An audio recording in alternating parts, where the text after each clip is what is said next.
है everyone, welcome back commerce पाठशाला।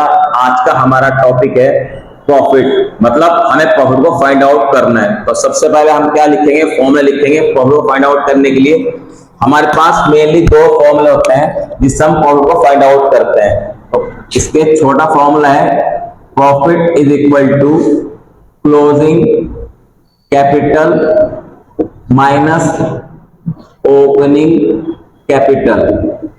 Closing capital वो कैपिटल है जो साल के आखिर में हमारे पास पैसा बचा। ओपनिंग कैपिटल वो कैपिटल है जिससे हमने बिजनेस स्टार्ट किया, मतलब जिस पैसे के साथ हमने बिजनेस को स्टार्ट किया वो हमारी ओपनिंग कैपिटल है। और साल के आखिर में हमारे पास जो पैसा बचता है वो हमारे पास क्लोजिंग कैपिटल है। तो सिंपल सी चीज है, जितना पैसा अभी मेरे पास साल के आखिर में है उसमें से माइनस कर देंगे जिससे मैंने बिजनेस स्टार्ट किया, तो मुझे क्या फाइंड आउट हो जाएगा, प्रॉफिट फाइंड आउट हो जाएगा। बहुत ही सिंपल है हमारे पास। तो चलिए, क्वेश्चन है मेरे पास चैप्टर अकाउंटिंग इक्वेशन का, क्वेश्चन है 13। ये कहता है क्वेश्चन नंबर 11 के अंदर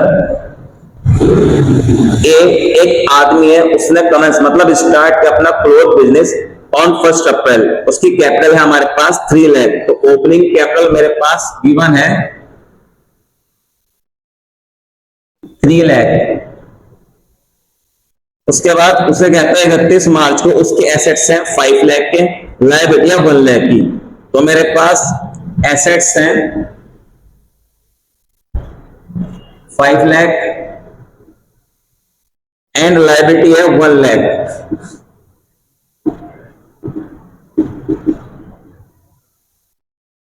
अब उसने क्वेश्चन के अंदर क्या पूछा, वो कहता है find out closing capital and profit and during the year. हमें क्लोजिंग कैपिटल फाइंड आउट करनी है और प्रॉफिट भी फाइंड आउट करना है। तो क्लोजिंग कैपिटल मतलब कैपिटल कैसे फाइंड आउट होगी, तो मेरे पास क्लोजिंग एसेट्स गिवन है, क्लोजिंग लायबिलिटी गिवन है, तो मुझे क्या निकाल देंगे, कैपिटल निकाल देंगे। हमारे पास पता है कि हमारे पास एक स्टैंडर्ड फॉर्मूला है asset is equal to capital plus liability. तो हम इससे क्या निकालेंगे, क्लोजिंग कैपिटल निकालेंगे। कहां पे लिखेंगे, assets is equal to capital plus liability.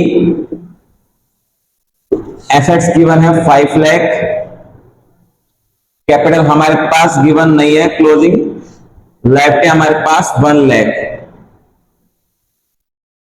अब हम इससे क्या फाइंड आउट कर लेंगे, कैपिटल फाइंड आउट कर लेंगे। तो कैपिटल आ जाएगी मेरे पास 5 लाख माइनस 1 लाख, 4 लाख की क्लोजिंग कैपिटल आ चुकी है हमारे पास। अब हम प्रॉफिट फाइंड आउट कर लेंगे। तो प्रॉफिट का फॉर्मूला है हमारे पास closing capital minus opening capital. Closing capital हमने फाइंड आउट की 4 लाख आई, ओपनिंग कैपिटल हमारा क्वेश्चन के अंदर गिवन थी 3 लाख, तो मेरा प्रॉफिट आ गया 1 लाख। सिंपल सा क्वेश्चन है हमारे पास क्लास 11 अकाउंटिंग इक्वेशन का। अभी हमारे पास प्रॉफिट को फाइंड आउट करने के लिए दो फॉर्मूले होते हैं। ये छोटा फॉर्मूला है जिसमें हमने क्या करना है, क्लोजिंग कैपिटल में से ओपनिंग कैपिटल माइनस कर दी तो प्रॉफिट निकाल लिया। अब अगर क्वेश्चन के अंदर हमें गिवन होगा ड्राइंग्स या एडिशनल कैपिटल मतलब फर्दर कैपिटल अगर गिवन है, और ड्राइंग्स का मतलब कोई भी प्रोप्राइटर अगर अपने बिजनेस से कोई भी गुड्स या पैसा कैश विड्रॉ करता है पर्सनल यूज के लिए, तो हम ड्राइंग्स बोलते हैं। तो अगर हमारे पास प्रॉफिट को फाइंड आउट करना है, क्लोजिंग कैपिटल भी गिवन है, ओपनिंग कैपिटल भी गिवन है, ड्राइंग भी गिवन है और फर्दर कैपिटल भी गिवन है, तो हम प्रॉफिट निकालने के लिए ये वाला फॉर्मूला यूज नहीं करेंगे, फिर हमें बड़ा वाला फॉर्मूला पुट करना पड़ेगा। तो चलिए नेक्स्ट क्वेश्चन क्या कहता है हमारे पास, देखते हैं। नेक्स्ट क्वेश्चन हमारे पास क्वेश्चन नंबर 14। ये कहता है योगेश ने स्टार्ट किया बिजनेस, कैपिटल है हमारे पास 5 लाख की ओपनिंग कैपिटल है, लोन है हमारे पास मतलब लायबिलिटी 1 लाख है, एसेट्स है हमारे पास 8 lakh. Calculate closing capital and profit. Question number 14 का ए पार्ट है हमारे पास गिवन क्वेश्चन के अंदर क्या है, opening capital 5 lakh, liability 1 lakh,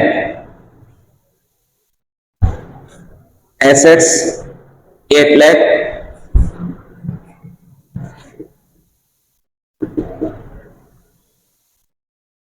अभी फाइंड आउट करना है हमें प्रॉफिट भी और क्लोजिंग कैपिटल भी। तो चलिए फॉर्मूला पुट करते हैं। सबसे पहले हमें क्लोजिंग कैपिटल चाहिए, तो कैपिटल निकल जाएगी हमारे पास। इसको क्लोजिंग कैपिटल भी लिख सकते हैं, ओनली कैपिटल भी लिख सकते हैं, लेकिन खाली कैपिटल इसलिए नहीं लिखूंगा क्योंकि हमारे पास ओपनिंग कैपिटल गिवन है। तो इसको क्या मानता हूँ, ये हमारे पास क्लोजिंग कैपिटल है। तो मेरे पास closing assets closing liability given है, तो फॉर्मूला पुट कर लूंगा।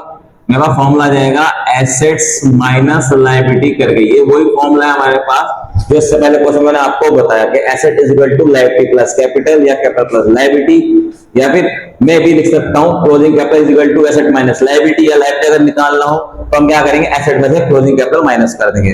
तो एक फॉर्मूले को तीन तरीके से यूज कर सकते हैं हम। तो मेरे पास एसेट्स है 8 लाख, लायबिलिटी है मेरे पास 1 लाख, तो क्लोजिंग कैपिटल मेरे पास आ चुकी है 7 लाख। अभी मुझे प्रॉफिट फाइंड आउट करना है, तो प्रॉफिट आएगा मेरे पास, पुट करेंगे फॉर्मूला, तो profit is equal to closing capital minus opening capital. Closing capital है मेरे पास 7 लाख, ओपनिंग कैपिटल है मेरे पास 5 लाख गिवन है, तो 2 लाख मेरे पास प्रॉफिट आ चुका। अब हमारे पास का बी पार्ट है। बी पार्ट कहता है कि अगर सेम केस में हमारे पास प्रोप्राइटर इंट्रोड्यूस करता है फ्रेश कैपिटल, मतलब एडिशनल कैपिटल अगर बिजनेस के अंदर लगाता है और विड्रॉ करता है 10,000 फॉर पर्सनल एक्सपेंसेस, मतलब 10,000 रुपए कैश निकाले पर्सनल यूज के लिए, ड्रॉइंग्स हो गई, और 40,000 रुपए और पैसा लाया फ्रेश कैपिटल, तो प्रॉफिट फाइंड आउट करना है। तो हम क्या करेंगे, बड़ा वाला फॉर्मूला पुट करेंगे। तो बड़ा वाला फॉर्मूला क्या है हमारे पास, ये फॉर्मूला कब पुट करेंगे, जब हमारे पास गिवन होगी ड्राइंग भी और एडिशनल कैपिटल भी। तो फॉर्मूला यही है, क्लोजिंग कैपिटल प्लस ड्राइंग्स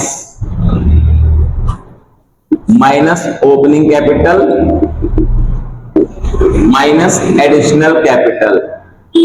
उसको एडिशनल कैपिटल, फर्दर कैपिटल कुछ भी बोल सकते हैं। तो क्लोजिंग कैपिटल है मेरे पास 7 लाख, ड्राइंग गिवन है मेरे पास 10,000, ओपनिंग कैपिटल गिवन है मेरे पास 5 लाख, एडिशनल कैपिटल गिवन है मेरे पास 40,000।